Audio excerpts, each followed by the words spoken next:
What can be a stressful and scary situation for one person might be even worse for another. School students are taught to get out if there's a fire, stay low if there's a tornado, and prepare yourself if there is an intruder. But what if the student physically or mentally can't comprehend those situations?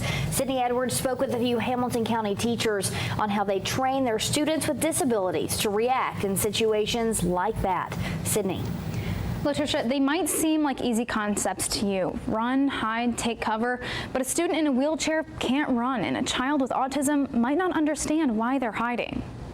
You could be anywhere and encounter someone that's not safe, or a fire, or something could happen. Pamela Frisbee is a multi-disabilities teacher at Wallace Elementary, and she says her students, like everyone else in the school, are taught the same drills. But in her classroom, 1 or 2 drill days a year is not enough. Repeated practice. It's doing that many, many days and many weeks and months, and them knowing it's time to go. This is what's happening. And so it's just giving them information in a different way. Frisbee says videos and pictures help students in the days leading up to a drill. It even helps them process what happened after the fact.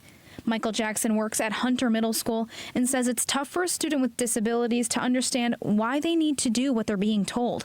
And sometimes physically reacting is even harder. So in a tornado drill, don't really have our kids like put their heads on the ground, because a lot of them, they could not do that. They would not be able to stay like that. So for the drills, we simply get them against the wall.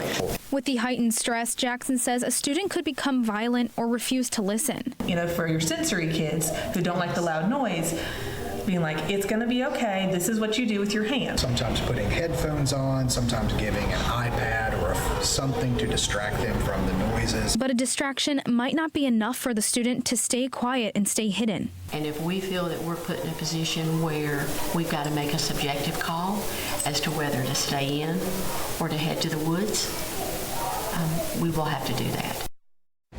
Now, both schools say it's an extra effort on everyone's part to get these students to safety. They mentioned that other teachers and staff aid in transporting students or keeping them locked in and occupied. Josh. Thank you, Sydney. While the school helps students learn what to do in these situations, these teachers stress that a lot of the learning should come from home because a scary situation could happen anywhere, not just at school.